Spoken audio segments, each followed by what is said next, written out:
Lawrence Neal here, and welcome back to highintensitybusiness.com. This is episode 312, and today's topic is the MedX overhead press, the Rolls Royce, well, in some people's opinion, for the shoulder press or overhead press exercise.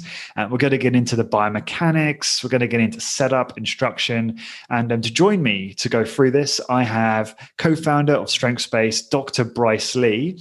Excited to have Dr. Lee back on the podcast because we've done a few episodes before, and he knows so much about anatomy and biomechanics and strength training and physical therapy that I just feel he has such a richness of knowledge to bring to this. And a rare combination of skills in both physical therapy and exercise, and in particular resistance training, that make him quite unique. Bryce, welcome back to the podcast. Great to have you. Yeah, Lawrence, it's great to be here. It's always fun to chat with you, and love talking about machines and equipment always. So I'm happy to do it. It's been a while since we spoke, and so we always have to be careful not to just consume too much time catching up before we actually go live, right? Because big fan of you, and you've been a big help to me, not only in with exercise, but my shoulder injury I had, with fatherhood, always pinging you for tips. So, but I want to be respectful of your time and obviously get into this podcast. So I figured, I don't know how you want to start. I was going to say, do you want to just start with settings, right? How do you think about settings? But have you, or did you already have a plan in mind of how you wanted to kind of introduce your take on the MedX overhead press? No, I think settings is fine. Okay. And, the way I think about settings and seat position is how do I get the arc of movement to look sort of natural on a person? And that's sort of a horse trainer sort of instinctive thing. But I don't get too complicated with it. I start with the handles. And if you know, on the MedX overhead press, there are two sets of handles. There's one set that points directly inwards towards the user from the moving arm. And then there's another set just in front of that kind of has a curve to it. And then it has a straight portion. So that's the handles. Those are the handles that you can use for a neutral grip. What I try to do is I try to get the handles to line up just about with the ear, the external acoustic meatus or the ear hole on somebody's head. And so I'll kind of play with the seat height and the gapping the weight stack to produce that effect. Because, you could put the seat all the way at the bottom and then put the handles all the way at the bottom, and maybe that would line up with the person's ears in terms of height. But then their shoulders are so retracted and their hands are so close to their shoulders that the starting position can feel very awkward. You could get the exact same relative height by lifting the seat and lifting the handles by gapping the weight stack. And in doing that, even though the relative height of the handles next to their head is the same, now the handles are a little bit more forward. And so it's a little bit more comfortable for people to do. And so if I had to default to a seat setting, it's usually I start with a seat setting of 2, and then I gap the weight stack 2 holes. And when I say gap the weight stack, for somebody who doesn't know what I mean, when there's no weight loaded, I'll lift the handles up. And then when there are 2 holes between the very topmost plate and then the whole stack, then I'll gap it. I'll put the weight pin in with those gaps. And that just allows me to kind of manipulate how high or rather, exactly where the handles fall next to that person's hand, right? So, so that's kind of my default for somebody who's sort of average height, average proportions. And then for shorter people or taller people, I just play with it from there. So maybe my tallest client, their seat will actually be all the way at the bottom, but that weight stack will still be gapped to 2 holes. And my shortest client, I might drop I might gap it only 1 hole, and then I might lift their seat up 3 clicks just to a setting of 3, or even a setting of 4. If they were below 5 feet tall, maybe I might go with a setting of 4, and they were short-waisted. So not to get overcomplicated with it, but you should start with a 2 and 2, and then I kind of play with it from there.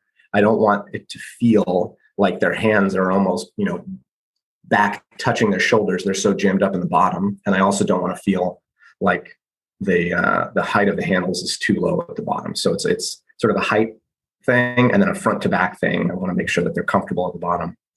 And so that's usually what I do. And just to clarify on that, so are you looking for, maybe this is irrelevant, but generally their feet are touching the floor?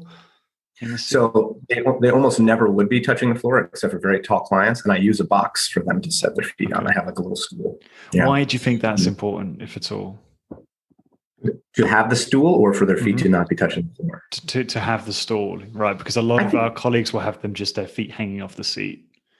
Yeah. I think intelligent people can disagree. It's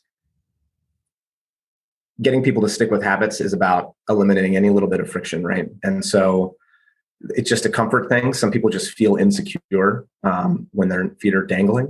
And if I notice somebody is pushing with their feet and straining, obviously I'll coach them out of that habit and try to isolate them towards the working muscle groups. But I find that most people just feel like when especially the first few times when they sit on that machine or any machine and their feet are dangling,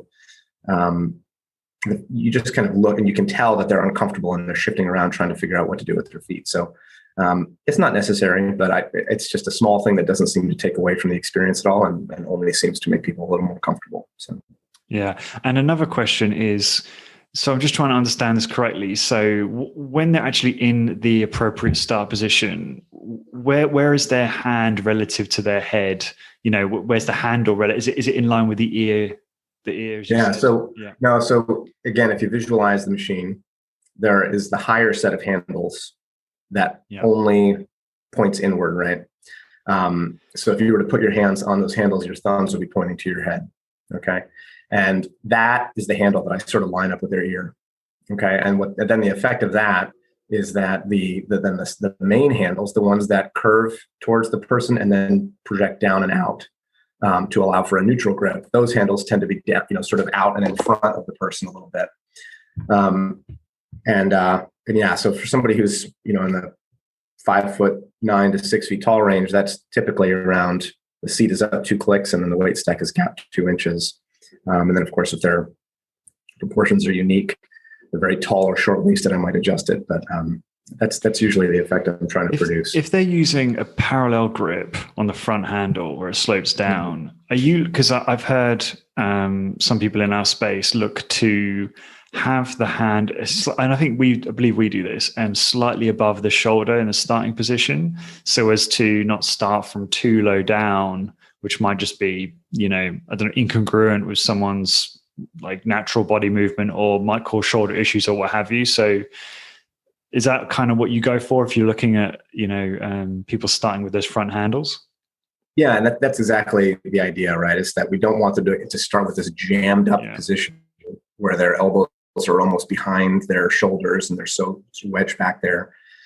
And that's why instead of starting at the seat at the bottom and the weight stack at 0 or maybe 1 gap, that's why I lift both up. And that just kind of shifts the hands out and forward a little bit for the starting position. And I'm happy to kind of shoot a quick YouTube video of 60 seconds, just kind of demonstrate that too. That would be awesome. If you don't mind to embed in the blog post for this, that would be super valuable because a lot of this is quite visual and a podcast only gets so much, I suppose. But I'd love to just spend some time here digging into the anatomy with you for a moment. So I'm curious, why do you think, because I know that some of our colleagues really like going for a big range of motion on the overhead press, some don't, some kind of try to limit that range of motion. If you've got someone who's, the elbows are kind of, or the hands are lower, and so they are a little bit more wedged back, what do you see as the problem with that? Aside from it being uncomfortable, I guess maybe there's not as much leverage in that position to push up a heavy weight. But are there any other problems in relation to the biomechanics, injury risk, that kind of thing? I think if you're using a neutral grip, the risks overall are pretty low. I think it's more a matter of the strength curve that a person can produce. So if you start from too jammed a position, your ability to initiate force is so much lower. And it is possible to design a machine where there is a huge fall off in the last few inches from where your hands are next to your head to where your hands are almost down in your armpits. So it's not impossible to design that machine. That's just, I don't know that machine exists. And so for the MedX shoulder press, to pick a weight that is, productive, in my opinion, through most of the range of motion and meaningfully difficult through most of the range of motion, I'm willing to sacrifice the very bottom 2 inches where the person is so extremely, kind of jammed up again, and their shoulders in so much extension. Yeah, I mean, I can kind of get geeky about if you just kind of look at somebody's anatomy and look at the lines of force that they're trying to produce.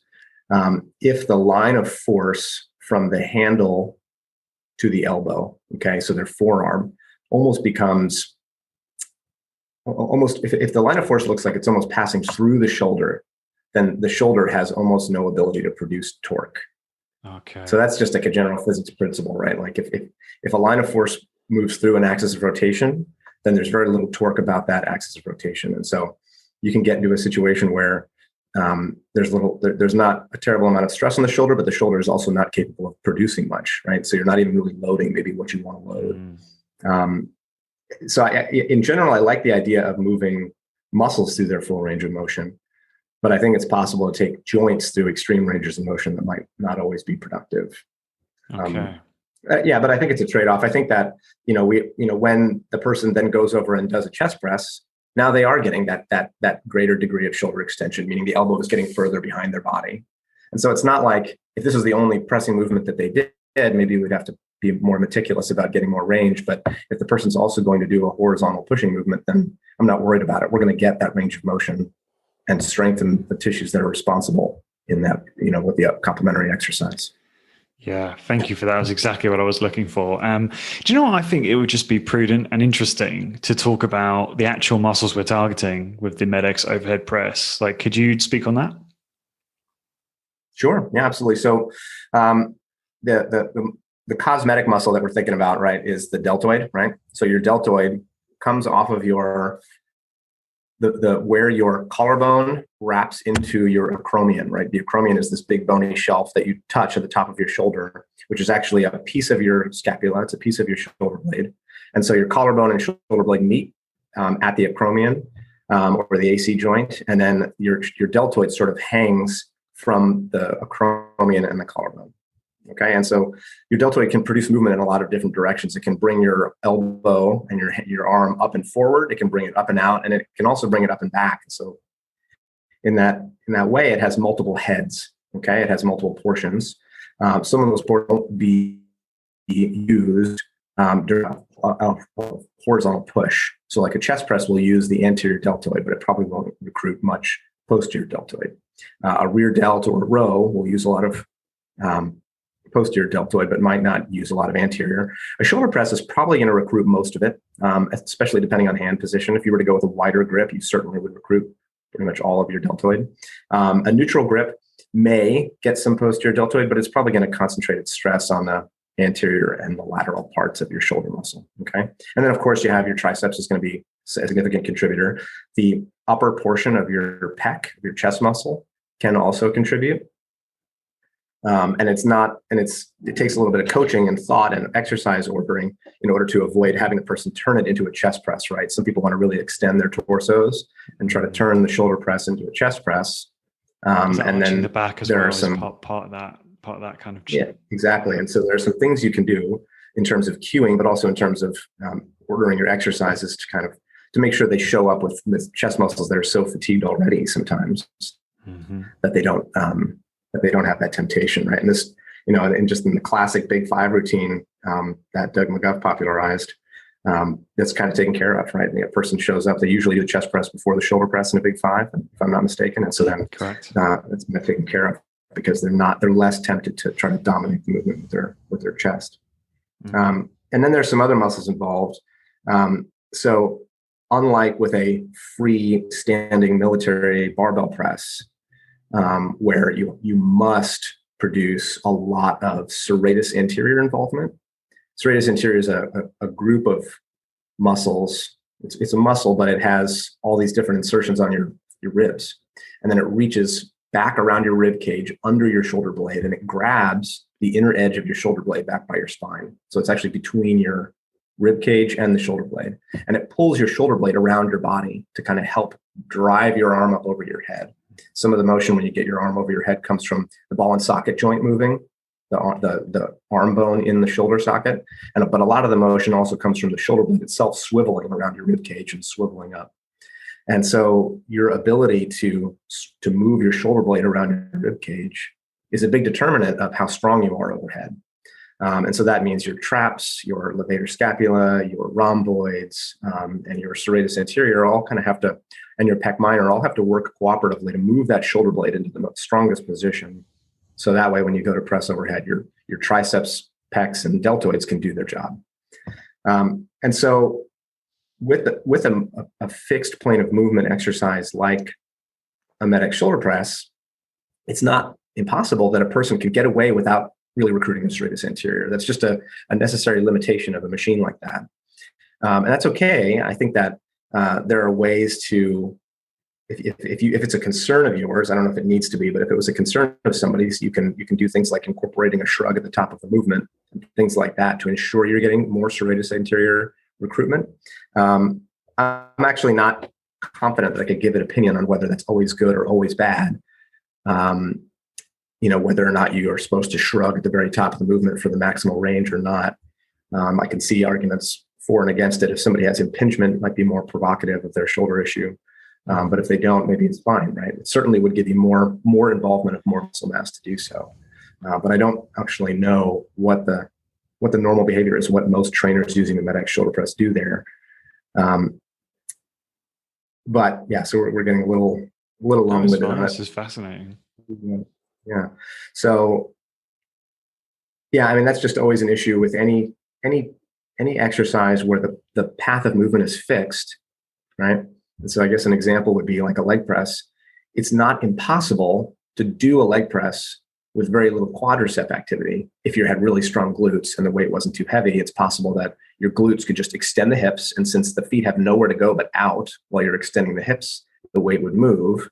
And so you can kind of produce the movement with one muscle group dominating, right? That's why single joint rotary movements have value, is because they allow you to make sure that nothing else can compensate. Like a gluteator or a leg extension or a lateral raise, nothing can compensate when you have a rotary movement like that. So you're not neglecting a particular region. No, that's fascinating. But sorry to cut you off, but just going back to the serratus anterior, if I've said that right, would you be confident that if you combine like a MedX overhead press movement with, say, a lateral raise or a shrug, that both would kind of make sure that you've stimulated that muscle? Yeah, so a shrug wouldn't. If the arm is down at the side and you're just lifting the shoulder blade straight up in the air on your body, then that'll be dominated by your upper trap muscle and your levator scapula. I think that most people are going to recruit their serratus anteriors in the same way that most people are going to use their quads on a leg press. It's only in the case where somebody has a history of a serious injury, maybe, that their body has learned to avoid straining a particular joint. That's kind of when you have to be more concerned. So somebody had an ACL repair, right? A ligament injury in their knee, they had a surgery.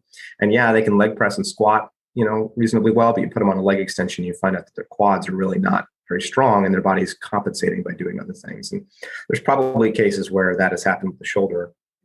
And then deliberately protracting and elevating the shoulder during the MedX overhead press by having that sort of that not just a shrug, but a shrug with the arms overhead that particular movement is specific to kind of recruiting the serratus anterior. And so maybe there's a place for that in somebody who has a lot of shoulder issues. But if somebody's just a generally healthy client and they show up, you probably don't have to give as much thought to this if they don't have a history of injuries around the shoulder, if that makes sense. Then you can kind of be more confident their body's just going to sensibly recruit everything it needs to.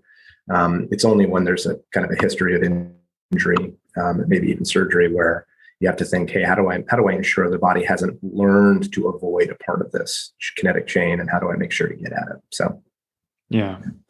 It's just interesting because you make me think of what Luke was saying on a podcast where he was a big fan of that lateral raise for the shoulder girdle, but also for recruiting the trapezius. And I'm just wondering, just to be safe, I suppose, in the context of what we're talking about now, that actually incorporating lateral raise as well might just, certainly recruit the traps more effectively, potentially, and then also the serratus anterior as well. Is my thinking right there? Or?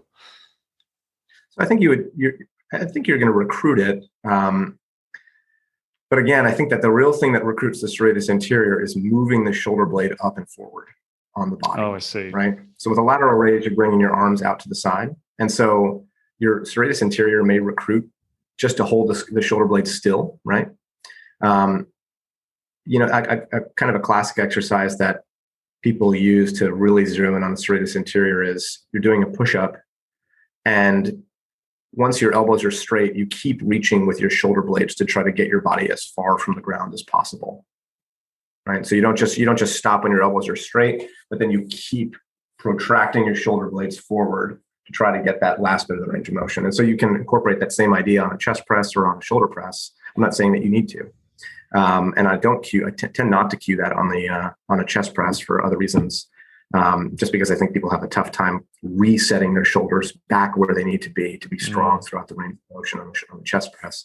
On the shoulder press, I'm more tolerant of it, right? So, and I'm sure that very experienced trainers may have good reasons why they don't do this, but I'm more willing to let somebody kind of get to the elbow straight position and then keep reaching and just kind of get that last little bit of range of motion. So we talked about full range of motion. And if a client just feels very, if it's just obvious that it's just an unnatural movement for a client to do, well, then I have to ask myself two questions. Is it worth it? Do I need to force this issue? Certainly not, in most cases. But if I'm dealing with a person who's kind of trying to work through a problem that they've had and they have a limitation because of a shoulder injury, well, then maybe this is the where the money is to be made, so to speak, because by working on improving their ability to move through that range of motion, maybe we're kind of getting at whatever shortfalls they have and lingering deficiencies in the shoulder. So here's a question on that. So I have clients that do that, and I've always thought it was just bad form, right? I have one in particular who's always shrugging at the top of the overhead press in the way you just demonstrated. And now I'm thinking, well, maybe it's a symptom of some sort of deficiency there. Is that fair to say? So could it be that they have weakness somewhere and that's why they're doing it? So I think that, it's one thing to see a client who's bringing their arms up and they're starting to shrug early before they've gotten their arms straight, right? And maybe that's an obvious sign that they're compensating, right? Now we're getting really into sort of like my subjective opinions. But I don't think I would, when we tell somebody and when somebody is internalizing that the goal is to move this weight as far as possible, it's just very natural to kind of follow through with a reach at the top, right? In continuing to reach with their arms out and forward. And doing that only involves more muscle mass. So I wouldn't necessarily look at that and say, aha, we found a problem. But again, I also don't think it's necessarily a problem to say, hey, there's no dysfunction there, but I want you to stop shrugging if that's what you want to do, right? If we want to keep the emphasis on the deltoids and the triceps, for example, then maybe we don't want to shrug. Maybe shrugging makes the exercise more systemically fatiguing for that person without producing as much deltoid fatigue. And so if your goal is bigger delts, then maybe you don't do it, right? So there's a lot of ways that you can look at that. And it's definitely a rabbit hole we could go down without clear answers. No, it's interesting. I would probably agree with you on your last point. In that, I think I'd be a member of the camp who would want to keep the exercise focused on stimulating the deltoids and then bring in other exercises to recruit some of those other muscles if needed, like the trapezius. Because when you're shrugging like that, am I right in saying you are recruiting the trapezius more? Is that and other muscles potentially, or? When you're shrugging, you're definitely. So again, the trapezius is one of the main muscles that also does that rotating the shoulder blade move that we talked about. And so it's going to be working. If your arm is getting up over your head, it's working a lot. When you shrug, you're having the muscle not just work sort of statically, but actively shorten at the very top. And yes, you can totally. You can totally do other exercises like shrugs to work it. I guess what I see as a problem for many people is that people develop a lot of shoulder issues because they can't correctly rotate their shoulder blades. And so I'm always glad to take opportunities to strengthen the muscles that rotate the shoulder blades. up and around the body whenever I can, because that means that there's going to be less wear and tear on the ball and socket joint itself later when the shoulder blade itself can move with control. And what exercises do you utilize for that rotation? So that again, having the person shrug at the top of the shoulder press would be one of those things. There are ways to do pulling exercises that do that, and I can kind of get into sort of a kind of a protocol I do with a suspension trainer, actually. Rear delt flies is a great one, right? Mm-hmm. So like just give a high level for this, because obviously I want to get back to the MedX, but please do share it though. Yeah. So rows, rear delt flies, exercises like static hangs and full range of motion overhead pulling. Those things can help a lot. And then maybe we can get geekier in there. Maybe that'll be another thing I put on the video. Appreciate it. So let me just one more clarification question and we'll move on. So are you saying to me that even if you don't shrug at the top of an overhead press, the trapezius is still getting a significant stimulation in that exercise, so much that you don't necessarily need other exercises to target the traps like shrugs in the same workout? I hadn't done shrugs in quite a while and did some recently, and they were sore. So there's probably money to be made by incorporating shrugs if somebody really wants a big yoke on their neck, even if they are shoulder pressing. So I don't want to be confident and say, oh no, yes, all you have to do. But I will tell you that somebody who can press a lot of weight overhead has very strong traps, and that whether they need to do more is maybe a matter of taste, and there's probably a little bit to be gained, but you can't do a strong overhead press without reasonably strong shoulder or traps. Yeah, I would say that's true. Yeah. I'm not sure if I'm 100% satisfied with that answer, Bryce. Maybe we don't know the answers, but I guess I thought definitively there'd be we'd know more about how much the overhead press recruited the trapezius. And it would, because where am I going with this? I guess I'm just looking for more clarity. Okay. When it comes to recruitment, the way you measure recruitment is you do an EMG, right? And it's sort of a measure of signal strength, right? So you put, you find a way to measure what is essentially like almost an electric current, essentially, the neurological impulses that recruit a muscle. The EMG readings are always going to be highest when a muscle is shortest. If you think about all the different little nerve connections inside a muscle, when that muscle gets shorter, those nerve connections get closer together. And so it just automatically makes the amplitude of your reading get higher. So that's why, that's why we have a Nautilus compound bicep exercise, right? That machine that would put your arm over your head, because of that finding that recruitment is highest. But the question is it actually that the body is recruiting more or trying harder to recruit muscle in that position? Or is it that just the fact that the muscle is shorter gives it a higher reading, right? And so, Brett Contreras kind of made this point, glute bridges have really high EMG for glutes because the muscle gets really short at the top of the glute bridge. But squats seem to be really beneficial for producing glute hypertrophy, even though they're in more of a lengthened position, right? So I think that just because something has a really high EMG finding and produces a lot of recruitment, it sort of begs the question, does that mean that same exercise is the most stimulating exercise? Shrugs are certainly going to produce a lot of EMG recruitment because you get the traps very short, and they're going to lengthen the muscle a lot as well. And so if somebody says, hey, I just need stronger traps, shrugs are the obvious choice, right? I don't want to belittle that. But if somebody just overhead presses, right, consistently, they're probably going to develop a respectable set of traps too, So there's the answer. So I appreciate it, and I'm all my questions there's always an undertone of hypertrophy, right? But what I'm hearing is, just to be safe, let's do both. Sure. Yeah, I can't see an argument against adding shrugs. Yes. Yeah. Cool. All right, so getting back to the main topic at hand, although I do think this is really closely related and important to talk about. All right, we've talked about seat height, range of motion, gapping.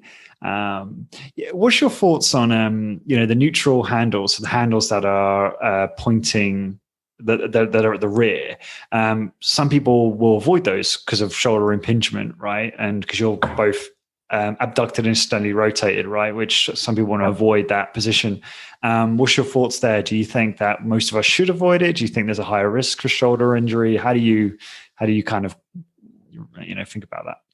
Yeah, I think everybody's anatomy is different, and I think there are probably people who can do that position, that set of handles without problems.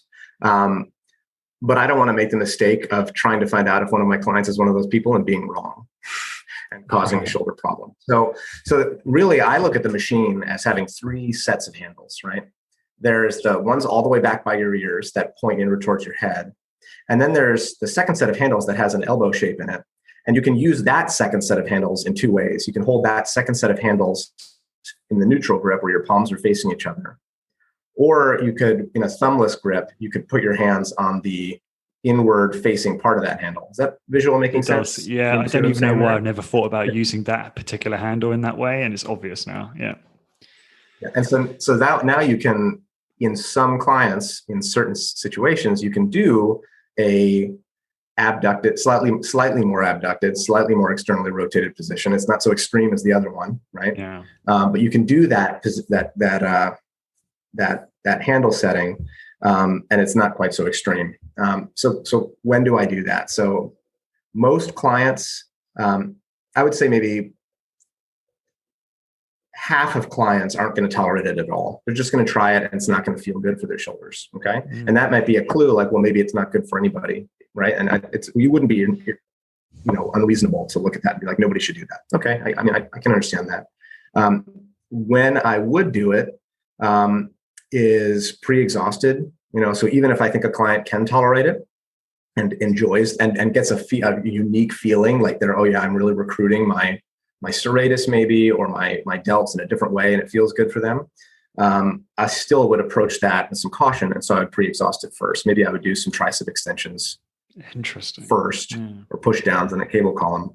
And so that way the weights that we need are considerably lower if we immediately pre-exhaust with a tricep push down. That might be a situation where I'd use that. And the other thing I will do is, in the same way that I try to shift the arc of movement a little up and forward by lifting the seat and gapping the weight stack, I'll do that even further now. Maybe I'll lift the seat up from a seat position of 2 to even 4 or 5. And then I'll gap the weight stack from 2 holes up to 3 or 4 holes to bring those hands even up and further. So we have this sort of, we're in this grip, but it's not so far back, and it's up and forward a little bit, to avoid that sort of the problem of getting kind of jammed back in this really exaggerated range of motion. So we can get some of the benefits of a slightly different grip position and the variety that brings, and maybe there's value in variety. But I can still mitigate some of those things with pre-exhausting and then continuing to kind of manipulate the position of the seat and the arc of movement by gapping the weight stack to kind of avoid the most extreme parts of the range of motion. So you're right, there is value in variety, just in terms of giving the client something different to do, a different type of flavor of the same exercise, and that's ultimately going to probably help with just excitement for their workouts and retention, right? Just curious, are we looking at exactly the same muscle groups recruited in the different hand positions? Is there different emphasis? Do you think there's additional value in the different hand positions? I'd love to hear your take on that. Yeah. So again, if you're with a neutral grip, if your elbow is moving from by your side straight up and forward, okay, you should expect less overall recruitment of the whole shoulder deltoid muscle than if your elbow is moving from your side out to the side, right? It's like a lateral raise, right? And so in the same way, when you change your shoulder press hand placement to where it's slightly closer to a lateral raise, maybe now we're going to get a little more of the side and posterior portions of the deltoid.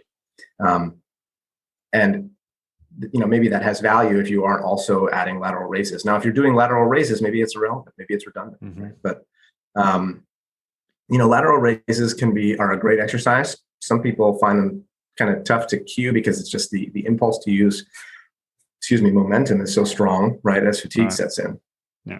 And having a controlled, if I had a MedX lateral raise machine, I would never feel the need to use that wider grip position. That's a great machine if you've ever used. Do you have one of those, Lawrence? I don't, but I'd love one too. I have used one though, so I know exactly what you mean.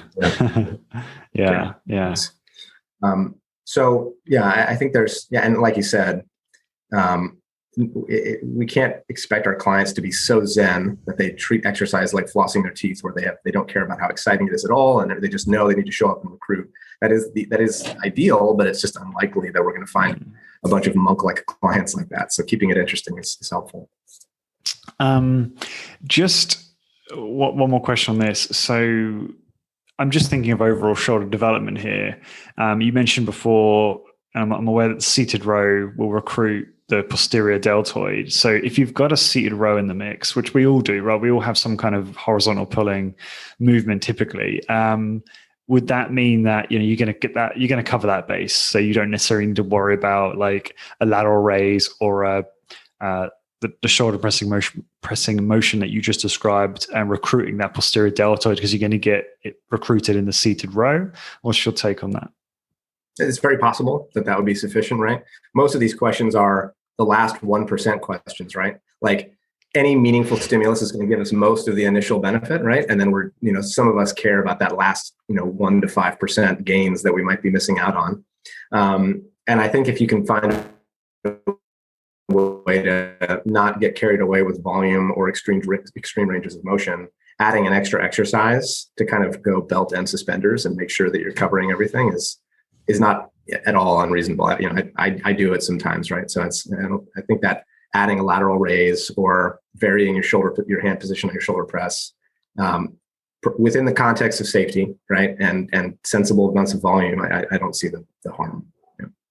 Yeah, I mean, just, the listeners can just forego those advanced techniques and throw in more volume in the way of additional exercises if they care about that.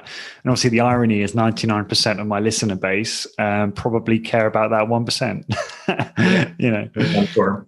Yeah. And then I'm sure, I welcome pushback. I'm always looking to try to clarify my thinking on this. And so if anybody thinks that I'm kind of off base on that, then I'd love to talk about it. That's why I really admire you. Like I was saying before we got recording, that you just have so much humility, and you love being challenged, and you invite that. And so that's why I love having you on the podcast, because I know I can just challenge you so openly, and we can have a really productive conversation.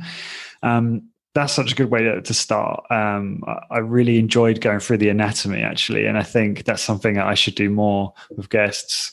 So I'm just looking at some points I've got here on coaching and form, and I want to see if there's anything. We've covered actually a fair amount of this. How do you feel about lockout at the top of the MedX overhead press? Do you tend to avoid it? I mean, I know you spoke a little bit about how if someone is bringing the traps up and sort of shrugging up, then obviously they're probably going to, I'm trying to visualize it, they probably are going to lock out as well. A lot of people would avoid lockout because they don't want to create a bone-on-bone tear and take tension off the tricep, perhaps, some of the other muscles, so they feel it's perhaps less productive. But how do you feel about elbow lockout on the MedX overhead press? Yeah, my inclination is to allow it and to just try to, with all of these, any exercise where lockout is a possibility, to try to get people to think of themselves as kind of going around a curve. They're not going in one direction, stopping and turning around. They're kind of gently moving around a curve. So they kind of slowly find lockout, and then almost imperceptibly they're out of it again, very subtly, right? And that's always the aim. If the muscle that we care most about is the shoulder, then that muscle is probably still under quite a bit of tension, even if they're at the top. I remember watching a video of, it might have been the MedX guys or Ken Hutchins, and Ken Hutchins' shoulder machine design. If you've ever seen the super slow systems and the MedX shoulder presses, is in ways it looks counterintuitive, but I think there's a kind of an insight in the way he almost encourages a forward lean a little bit, and then the shoulders to rise around the ears as you do it. And so even though the elbows are getting straight, I think that the muscles that we care most about on this exercise, which are the deltoids, are under a lot of stress in that position in a favorable way. In other words, they're being stressed. And then if you have that person, if you choose to allow some element of shrugging at the top, you probably are going to have the muscles of the shoulder girdle doing a lot of work, even though the triceps may be under a slight break. Yeah. But I totally sympathetic to finding ways to prevent a lockout, cueing a person to stop just short of it. For me, I guess the trade-off to me is that I want a person to be able to elevate their arm overhead all the way, or with a full range of motion. And so, if that person doesn't train up there, then their muscles are not going to be necessarily strong at owning that position well. Does that make sense? And so the trade-off for me of allowing a momentary rest for the triceps in exchange for making sure that the scapular upward rotator muscles, the serratus, the traps, are good at bringing that shoulder blade all the way up, that's a worthy trade-off for me. That's given me something to think about, because I tend to encourage people not to lock out. I'm just curious though, if I mean, I don't know whether this differs between different extremities, but isn't there an issue with if someone is locked out? I mean, even if it's just for a moment, that they're going to be putting more force on that joint, and there may be some wear and tear issues with that. I guess I wonder, so all of the force that's being produced is being produced by the muscles, right? The weight is inert. We're producing force against it, and we get an equal and opposite reaction back through ourselves. But so where would the increase in force come from? My muscles are producing force. The arm is getting closer and closer to extension. The arm gets to extension. Where does the sudden increase in force in that position come from? Yeah. That's not clear to me. And then again, we kind of go back to the question of there's the optimal way to do things for stimulus, and then there's the optimal way to do things for retention, right? And retention would be like a relaxing yoga session, maybe would be truly optimal. If people felt they could get all the benefits of exercise by coming and just laying on a mat for 20 minutes, we would have really great retention. But I know you're half joking, but I think actually it might be the opposite. I think people want that some people want that really high level of intensity, right? They want to be destroyed. Some people do. Some people definitely derive a lot of satisfaction from feeling like they've done something. But I think that also it's possible to bury somebody, and if they're the wrong type of client, you might not retain that client for very long. So certain things like denying people the ability to just fully reach extent, it's a little bit frustrating, right, for the user. All of your body wants to extend, and I'm not saying that in and of itself is a reason, but you just kind of in aggregate when you're thinking about how to create an experience that's really demanding, but also you minimize needless frustration. I don't know if there's that much to be gained by denying somebody the ability to lock their elbows. And if anything, when I see somebody who isn't locking their elbows, a lot of times what's going on is that their body's just having a really tough time getting that shoulder blade up. And I almost kind of look at it as I'd rather make sure that they're able to do that. So. Fascinating. It's so funny. Like I've learned so much about personal training over the last year or so. And obviously I'm learning a lot talking to people like you, and then a lot in the studio training people. And I'll literally change things completely. Like I have someone do something, and then the next, like a month later, I'll be like, we're not doing that anymore. And they're like, well, but you said it was, I said, yeah, I know, I was wrong. and I think that's obviously a bit of a challenge, because you obviously don't want to come across that you don't have a clue. But I think what they appreciate in me is they know that I'm always learning, and I'm always prepared to abandon what I'm doing if I feel like a different approach is more valuable, makes more sense. And so I just wanted to say that, because I think some of the listeners might get a bit overwhelmed with some of the recommendations on this episode, because it does contradict some of the stuff they probably do. And so I urge you to, and the listener I'm addressing here, obviously, to just feel like reevaluate what you're doing and just make sure that it actually makes sense to you. Don't be using techniques or protocols which don't resonate with or don't make sense to you, because there's nothing worse than just doing what someone says and not really understanding it or having any sort of comprehension around it, if that makes sense. So I thought don't know whether you've got any thoughts on that, Bryce, before we move on. Yeah, I mean, I think hopefully we're conveying a picture to our clients that we're not just frivolously changing our minds all the time, but that we're making small course corrections closer and closer to the truth over time. Whether it's with their diets or exercise, like we're a ship and we're just adjusting course, but we're getting closer and closer.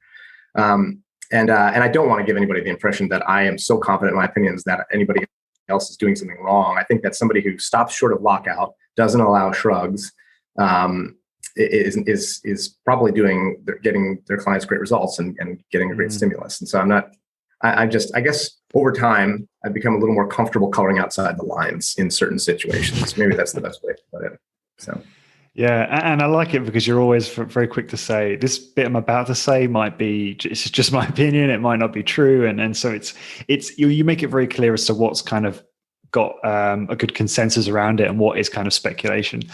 All right, so let's move on to coaching focus. So when someone's training on this machine, what are you looking for? What are you coaching? What does that process look like? Yeah. So what I'm looking for is that a couple things, that they're not going to try to use postural change throughout the exercise to kind of manipulate things, right? So a lot of people will try to arch their backs, they'll do those kind of things. So always doing my best to try to keep their body from overarching. This is another reason why I like a footstool, because having a slight degree of support to the feet and flexion at the hips. I mean, obviously the hips are flexed to 90 when you're sitting, but it works against the impulse to flare the rib cage too far. In other words, because it's easier to kind of tuck your tail a little bit when your feet are supported, I think. Cueing, I kind of tell people to start not with elbows that are wide or in, but rather with elbows that are back. So I'll tell you, big chest, elbows back, rather than elbows flared to the side or anything like that. Because no matter how good we are, we do need our pecs to help initiate out of the bottom a little bit, right? So that's not a problem. But what I don't want to do is see that person turn the top of a movement into an incline bench press. And so then I tell a client that I want their arms to come around their head at the top, right? So I don't want them to be looking at the ceiling, nor do I want them to be looking at the floor. I want their arms to naturally come up around their head. And that cue I found is pretty helpful at preventing the people from leaning back and turning it into an incline bench, right? So when they think about their arms coming around their head, it sort of helps fight that impulse to turn it into a bench press and to keep the emphasis where we want it on their shoulders. I've loved a while ago, I forget whether it was on your membership only, it might have been on the member only podcast. You interviewed Al Coleman, and he mentioned the pairing of a pec fly before a shoulder press. And I find for people who tend to turn the shoulder press into a bench press, they tend to lean back and flare their ribs and try to use their chest to dominate the movement. Doing a pec fly first really helps that. You lower the weight a little bit, and their chest is too fatigued to try to do that. But of course, you could do a chest press as well, maybe with some wider handles, kind of for pec emphasis. But those are some of the things. So I always try to avoid getting too complicated. It's more about what I'm seeing and making sure that I'm not seeing all of the normal bad behaviors of grimacing and bracing and straining and moving the head and those kind of things. So we coach our way out of all of those things. But particularly, I want a proud chest. I want to make sure that the shoulders on the way down, that the shoulder blades move back. And so I just cue big chest, elbows back for that on the way down. And then I, of course, smooth transitions, no bouncing. And on the way up, I tell them I want their elbows to finish around their head. And that tends to prevent the overarching of the rib cage. Mm-hmm. It tends to prevent the leaning back with the head. And it just kind of, those two cues tend to serve me pretty well. Interesting. Love it. That was so useful. Okay. Do you let the stack touch, or are you always looking for a tiny gap and then a smooth transition? I tell them that I want it to touch and I don't want to hear it. in general, and that's just generally a way. No that way they. Well, yeah, and so what happens is when the person knows that they have to touch down quietly, right? And they can't even see the weight stack. It forces them to be very, very safe because they have to go so slowly through that bottom transition. And so that's generally what I'll do. I'll also use, and I use them with chest press and some other exercises too. But I'll use pop pins, right? Which they're a tool designed for drop sets. But they're really great because they're tension-based. And so if you put the weight down, the pin will pop out. And so it's this very immediate feedback that I use, especially in the first few sessions with a client, with any client on several machines, because it forces them to really get, okay, I've got to touch the weight stack down, but I can't bang it down. Otherwise, the pin will pop out. It's this great feedback tool. But yeah, I let the stack touch. Yeah, interesting. And what about, because obviously people have a tendency when they're near failure to Valsalva, right, to hold their breath, especially those last two reps. maybe this, and I've touched on this with James, Fisher, and Luke, and I can't remember what they said now because I just consume so much information via podcasts, I can never retain it all. But I was curious why the overhead press, it's one of those exercises where you start off feeling like, oh, this is too late, I could go forever. And then suddenly, boom, fatigue sets in and you only have like one rep left. So that's always interesting to me. And I don't know whether you've got a take on that, whether it's something to do with the muscle fiber composition or something else. I apologize to the guys. I know they'll probably listen to this and they'll be like, Lawrence, we already told you, why that is, but I'd love to hear your take on that as well. Well, hopefully I don't get too far off the mark from what they said, but yeah, I would go with fiber type composition as the most likely explanation, right? So your shoulders particularly probably have the highest percentage for most people of faster twitch fibers, meaning strong but easily fatigable, right? And so they start off and the weight feels light, but when they hit the wall profoundly and suddenly, right? As opposed to a muscle group like your soleus calf muscle or your quads, where it starts off feeling fairly heavy and it's very hard to find the wall because it just gets so excruciating on the way. So muscles that are more slower twitch dominant, every muscle has slow and fast twitch fibers, fatigue resistant and fatigable. But the shoulders tend to be one of those muscles. I mean, if you think about what we use our shoulders for, throwing, punching, they're a muscle group that's kind of, specifically for explosive things. Yeah, fascinating. Throwing spears into mammoths. Got it. So the fatigue, when it happens, it can happen all of a sudden and quite severely. So. Yeah, I'm now thinking I probably learned that from you, and then I was just regurgitating it to them on the podcast. So anyway, my original podcast, my original question was the Valsalva maneuver, holding the breath towards the end of the set. Do you find that clients sometimes do that, and you have to kind of coach them out of that? Yeah, I have some clients who, it's almost like there are certain clients who will do it on every exercise, and some clients who find it easy to avoid in general. I kind of wonder if there's a sort of a overall trunk core strength element that as people have weaker trunks, maybe they're more likely to try to default to a Valsalva, but I'm not sure about that. It definitely takes a good deal of abdominal strength to be able to breathe while maintaining some abdominal stiffness. And so some people can't do that and they tend to Valsalva.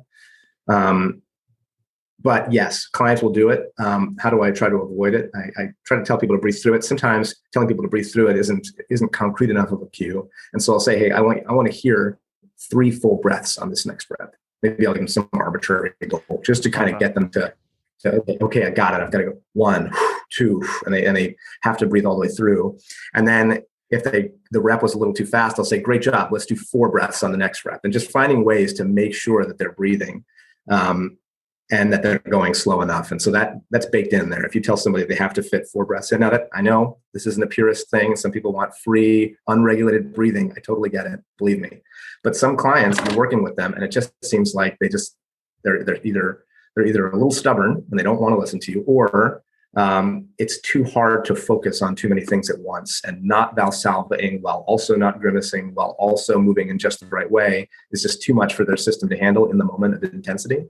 And so giving them something a little more black and white, like, okay, breathe 4 times during this rep, it just seems to work for me sometimes. So happy to take all the spears that get thrown at me for that one. But it's the problem with being a purist though, right? The purist kind of approach doesn't address all of the different types of individuals that we encounter in training. So that's where that kind of dogma falls down a little bit. And I think it's more valuable to be open-minded. What are you looking for with grip on the handles? Are you looking for open palm, kind of no squeezing of the handle to I guess stop from blood pressure from elevating and that kind of thing? Or what are you looking for in terms of grip on the handles there? Yeah, I think blood pressure is going to elevate either way. So I don't know if the grip is going to help. I definitely tell, for the same reason that we want their legs relaxed and we don't want them to Valsalva, we don't want them to squeeze too hard. I think part of that is because it's load sharing, right? Which I just tell them that when you're bracing and you're squeezing and your grip is squeeze and you're Valsalvaing, that's your body's attempt to take stress off of the muscles we care about and onto other muscles. And that just means we're going to have to be here longer. So let's not drag this out, right? Let's just get the fatigue we want where we want it as quickly as possible. And that said, Luke had a comment recently, which is, about, and I think it was with Luke and James, right? Not too long ago. I don't know how monk-like I need a client to be. If I think that I can get more intensity out of somebody, I'm probably willing to allow the gripping, right? So it just kind of depends. I generally cue certain behaviors, but I try to be selective about, in the last 2 reps, if they all of a sudden start Valsalvaing, gripping really hard, grimacing, and doing a bunch of things, I only have another rep and a half with them. Which of those things are most important to cue them out of? Maybe I just really try to get them to breathe more, but I allow the gripping, right? Maybe I don't mention the grimacing. Like, you can get a little carried away with perfection, but I do think Luke had a great point that ultimately the goal is intensity of effort, and helping people achieve that is what's most important. So you kind of have to be selective about how whether you overwhelm them with cues at the end, I think. I totally agree. And for everyone listening, you obviously heard Bryce and I mention Luke and James multiple times, and we'll link to a series we did, or I did with those guys, in the show notes of this post. So that series is called the Exercise Programming Series. It's over 3 podcasts. Let's move on to protocols, perhaps more exciting things, Bryce. What are you looking for in terms of cadences? Are you going for like a 2-4, or are you letting it express itself naturally? Like, what are you looking for in terms of protocol with that machine? Yeah, so I mean, with most people, I start most exercises in a pretty slow cadence, somewhere between 6-6 and 10-10 maybe. And so that's no different here, right? First couple workouts, we do that. And then as a person really starts to just intuitively master smooth turnarounds, that's when I become less meticulous about overall cadence, because I know that they're getting at what we really care about, which is not bouncing, yanking, or using momentum. And the tempo is less important. So, nobody's moving faster than a 2-2 or 2-4, really. Most people are probably somewhere between 4-4 and 8-8 for tempo. And it's just a trade-off, like everything, of, user experience, load, those kind of things. But I start them slow. And then, if there's a particular cadence that a person just tends to settle out on, so long as the form stays good and we're not bouncing or yanking or locking out for too long and resting, I'm comfortable to kind of just let them do what feels intuitive. Yeah. I try to pay attention to whatever it is, though, so that, let's say they tend to settle around a 3-3 or 4-4. I try to make notes about that, so that when I'm tracking their progress, I don't lie to myself that they're getting stronger if they're just speeding up. So I do pay attention to it, but I'm not too coercive about it once I know that the behaviors are good. Sorry, you were going to say? That's okay. Do you ever have like a set cadence in a workout plan? So for instance, you might say to a client, right, for the next 8 sessions, we're going to do 2-4 in this workout A, but then on workout B, you're going to do a 10-10. Do you ever, just for variety, do you do that? I do. And then sometimes what I'll do is, when I notice that the cadence is starting to get a little sloppier, right? Then for a person who I was letting color outside the lines, then we'll reset, right? The next time they come in, we'll kind of come back and say, okay, great. For the next 4 workouts, we're going to go back to doing a slow tempo for a while. We're going to regress the weight 10%, and we're just going to kind of, re-emphasize the value of this, right? So yeah, I think that there's, a real critic might call that periodization almost, right? Where I almost allow them to do what trends towards slightly heavier, slightly higher tempo or faster tempo. But then if and when inevitably they notice that their form is getting a little off, that's when I'll regress them a little bit, start them back at the basics, and kind of go up again. As far as protocols, I mean, I don't get too carried away with, multiple sets or anything like that. Occasionally I'll do a forced rep when I can tell that I'm more likely to do something like a forced rep or an overload eccentric when I can tell that a person's drive is just low on a particular day. So if somebody's coming in just breathing fire and destroying everything, I usually just get out of the way and let them really push themselves, right? But if somebody comes in and they're just having like a really flat, low day, and I can tell that they're just going to like quit on me very quickly in an exercise, that's a situation where I'm more likely to not try to crush them with extra effort, but maybe I'm going to help them get a couple reps where they are lowering it under control and I'm helping them get up, just to accumulate there's probably a certain sweet spot of time under tension and volume. And if they're just coming in and, the reality is that people just have off days, right? We sort of have this idea that, the only variable that matters is the intensity and the frequency of exercise, right? But the reality is that there's tons of other stuff happening in people's lives. They have kids, they're not sleeping, their job is stressful, all this kind of stuff. And so if somebody comes in on an off day, it doesn't mean they're training too frequently necessarily. It just means they might be having a bad day. And so on those bad days, I'm more likely to do something to help them get towards the training intensity that we care about, and maybe the volume, time and retention, type volume that we care about, with a couple forced reps or something like that. Yeah, that's so true. What you said there. I was training one of our trainers to be yesterday, and she just didn't have it on the leg press. And I drop set her, went again, asked for 6 reps. She could barely manage 3. But again, you could see she quit early. And then I went, okay, another drop set, let's go again. And then I was like, okay, we'll leave it there. And I was like fine with that, because I thought, we managed to get a bit more volume in, even if she didn't go fair on that first set or didn't get as much out. And she was so disappointed. And I was like, Miriam, you have to remember, like, this is one workout. You gave it everything on this machine right now. There's there's a lot of stress going on in her life. And I was, talking about that and saying how that's going to impact her performance. And it just, this isn't the final workout. We're doing this forever. So does it really matter? You know what I mean? No, absolutely. Yeah. I think that, that's the other thing, is that we have to balance, if we want this to become a habit. Skylar Tanner just recommended that I read a book called Tiny Habits, just like a nice complement to Atomic Habits. And in the book, it emphasizes the importance in feeling successful in order to make a habit stick. And so we're trying to get a person to muscle failure. And it's easy to kind of have a person walk out feeling defeated by the weights. And I think it's really important that you, not only do you reframe, like, great job, that's exactly what we're looking for. And most people can't work that hard. You did, good job, that kind of language.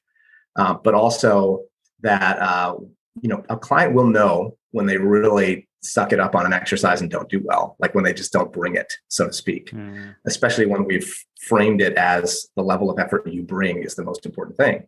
And so when you kind of get a sense that that's what's going to be happening, I don't think it's wrong to just be in the back where they can't see you, forced repping the machine a little bit.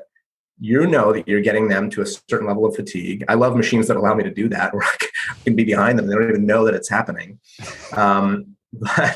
And I try to be sneaky, because I kind of know, okay, somewhere between 60 and 120 seconds, probably a sweet spot, right? It's kind of a rough area where we can kind of aim for. If it looks like this person's about to fail at the 40-second mark, we're doing forced reps. We're going to get there. And even though that's probably no better than saying, okay, put the weight down, let's drop the weight and go again, it probably leaves them feeling less dejected about the experience when the reps keep going and they really feel at the end like, holy smokes, I got smoked, but I didn't quit too early. So sometimes, and I have some clients for whom I do that on almost every set all the time, because they actually have the strength to do the work, but they have this like issue of drive, right? It's very hard for them to I don't know how to explain it. I have a few clients for whom, when I add extra weight into the negative, they are very strong, and it's really obvious that the extra weight is appropriate for them in that movement. But then if I were to just leave them alone, they will quit very early. If I were to give them a heavier weight to use, they would quit very early on it. I don't know if it's a threat perception or what have you. It's not a majority of clients, but I have a few clients for whom I have to do that. And I think that knowing when and how to do that is a really important skill. To be able to gauge your client and say, okay, do they need a little more? Is something intrinsic in their natures or something just making it hard for them to go to the well and get the stimulus that we need? And if so, how much psychologizing do I want to do to them, and how much persuasion do I want to do? Or do I want to just put my hand on the machine and make it a little heavier on the way down and just kind of get the same benefit with way less haggling and arguing and that kind of stuff? Great advice. And you shared similar points, actually, some really great advice in the membership. I think someone had a question around this, around how to get someone to train hard when they're just not feeling it, something along those lines. And you mentioned how you often utilize heavy eccentrics, right? Because it's sort of a way to get fatigue without it being as uncomfortable, right? That's kind of how you put it, I think. Yeah. And another example is there are some machines where, for whatever reason, like the example is one of my favorite machines is the Gluteator, right, by Dynavec. When you get that machine pretty heavy, even with a lot of padding, it can be quite uncomfortable because the seatbelt. Hip extension is just a tough movement to train, because you have to have a way to put a belt or a restraint on the pelvis, on the hips itself. And so that can be just uncomfortable for people. And so the same client might be able to handle, I don't know, 150 pounds on the gluteator, which is a lot of weight, pretty strong hips for a person, but it just hurts. Even with the foam, the amount of an extra padding and this kind of stuff, as tight as I have to get it, it's just an uncomfortable experience, right? And they just don't like it. So the alternative is I put 100 pounds on, but I stand behind the machine and I apply significant pressure on every negative. They get the same training effect. They're smoked at the end, but they don't have this kind of like, I hate this machine kind of feeling about the whole experience. It just seems like an obvious way to deal with the issue and to kind of get added intensity. It's not right for everybody all the time, but it's just an important skill to have and then you can kind of, it's nice also because you can feel the level of fatigue that they're experiencing. You're applying resistance and all of a sudden they just start yielding much more quickly to you. And you can kind of get a sense, oh, wow, they're really approaching fatigue and failure. And they can't hide that from you because you can literally feel it with your hands by applying force to the machine. So, Yeah, that's awesome. Well, look, I think we've done well. I think we've done a pretty comprehensive job there on the Medex overhead press and the protocols. And just want to say, like, the people that train with you are just so lucky, and perhaps they know it, perhaps they don't quite realize how much of a big deal you are, Bryce. But if I lived locally to you, I would certainly be interested in trained by you. I just think you've got such a unique blend of skills, and if you can, I guess, I don't know what would have to check in with you about your latest intentions around business growth, but if you can somehow systematize and scale that, it's going to be so successful because it's such a unique offering that you have. Best way for people to find out more about you? Yeah, my website is the word strength and then a hyphen and then the word space.com, strengthspace.com. They can shoot me, they can go there, find my email address and shoot me an email. You're welcome to share my email address. I'm happy to exchange ideas. Awesome. Well, yeah, thank you for taking the time. I enjoyed this so much and learned so much. And for everyone listening, to find the blog post for this podcast and also get access to a PDF on 10 proven ways to get more clients for your high intensity training business, please go to highintensitybusiness.com, search for episode 312, and thank you very much for listening.